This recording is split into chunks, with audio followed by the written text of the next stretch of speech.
We're going to be looking at things around Greensburg, not necessarily in the city itself, but in the periphery and around the area. I'm going to put this on slideshow while I say a few words of introduction. This one is going to be about Radebaugh, which is an area just to the west of town. And it's interesting how Radebaugh got its name. There was a farmer out there, Christian Radebaugh, who, when the railroad was being built in the 1850s, he did not want any railroad running through his property. He was adamant about that, but he realized he couldn't resist the railroad. They had a lot of political power, and they could do pretty much what they wanted. And they went right through his house. His house had to be moved. They put the Radebaugh station right in his potato patch. They built a road up to a plank road up to the station, which brought all the traffic from the turnpike up to the railroad, and really disturbed his whole farm, and it actually bisected his farm in half.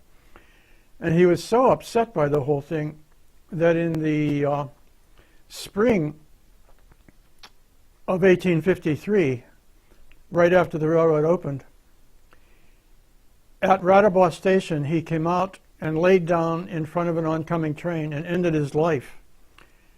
And that's the story of Christian Radebaugh. Now what we're going to do is take a look at some of these images, and we'll say something about them. This is simply just a shot I did out at Radebaugh on the main line going through. This is an old topo from around 1906 or 7, showing Greensburg right here in the middle with the main line of the railroad going through. This is Radebaugh out here, the area. This is the Radebaugh branch. This connects the main line with the southwest branch. That's the county home down there. That's called the county home junction. It sometimes helps to simplify things. This is a simplified map I made to show how well Greensburg was connected by railroads once upon a time. Greensburg sat right in the middle of all this. This was Radebaugh out here. This was called the Radebaugh branch, going down to the southwest branch. And this is where it used to connect with the main line up here. You see familiar things like red onion and carbon.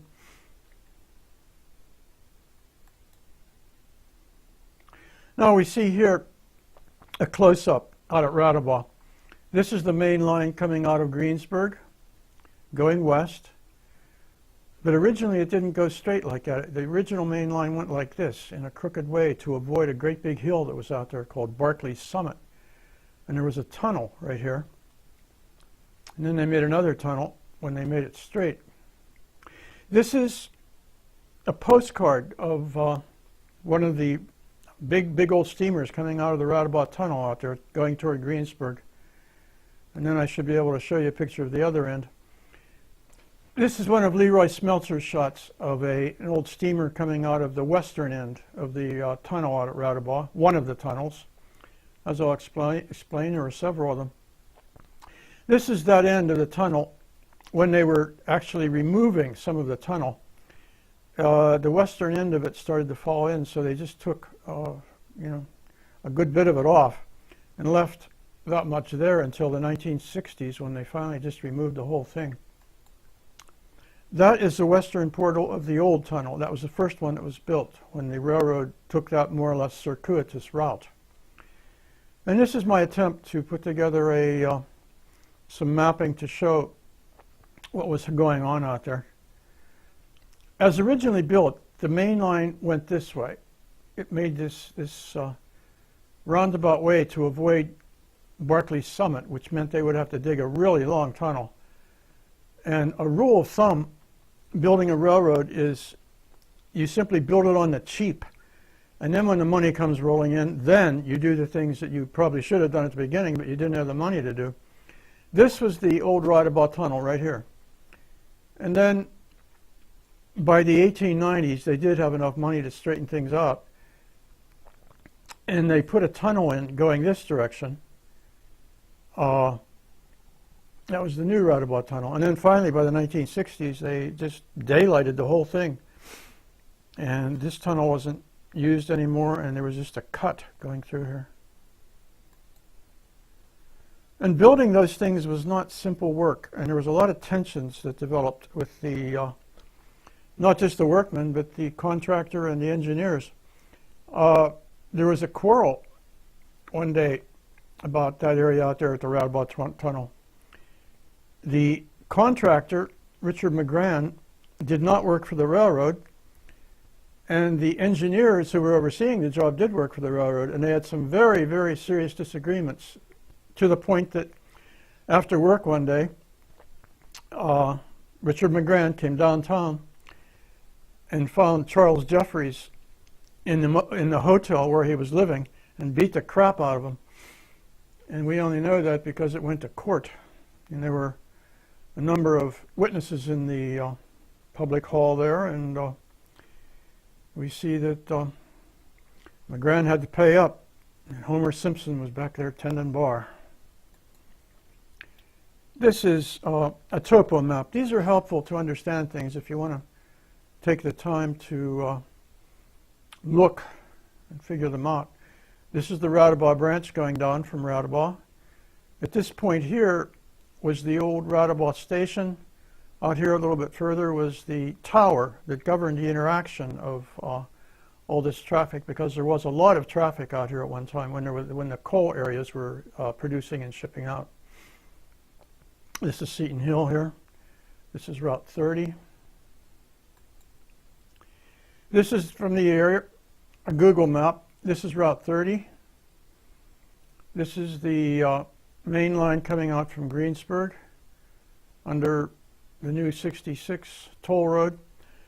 And here you can see just a trace of what was the original main line. See how it goes up in that alignment there. Right now the main line goes straight out.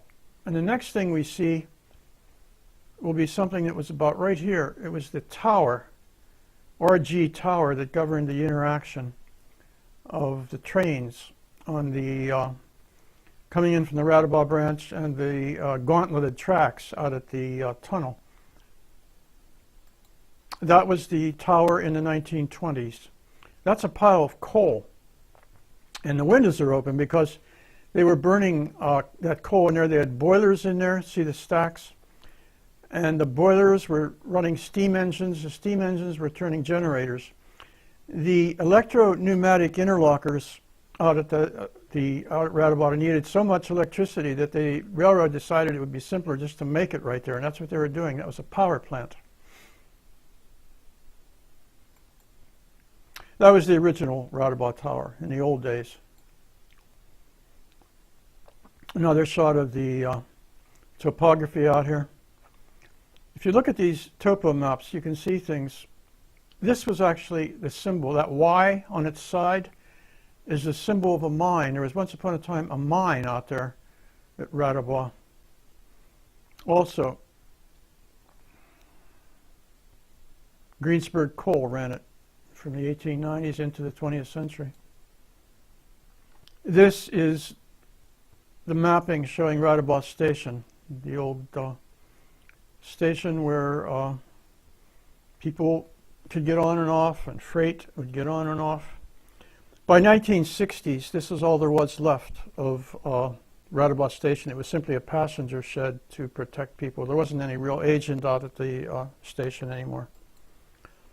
This is a Leroy Smeltzer photo showing the unloading of a boiler and firebox of a stationary steam engine.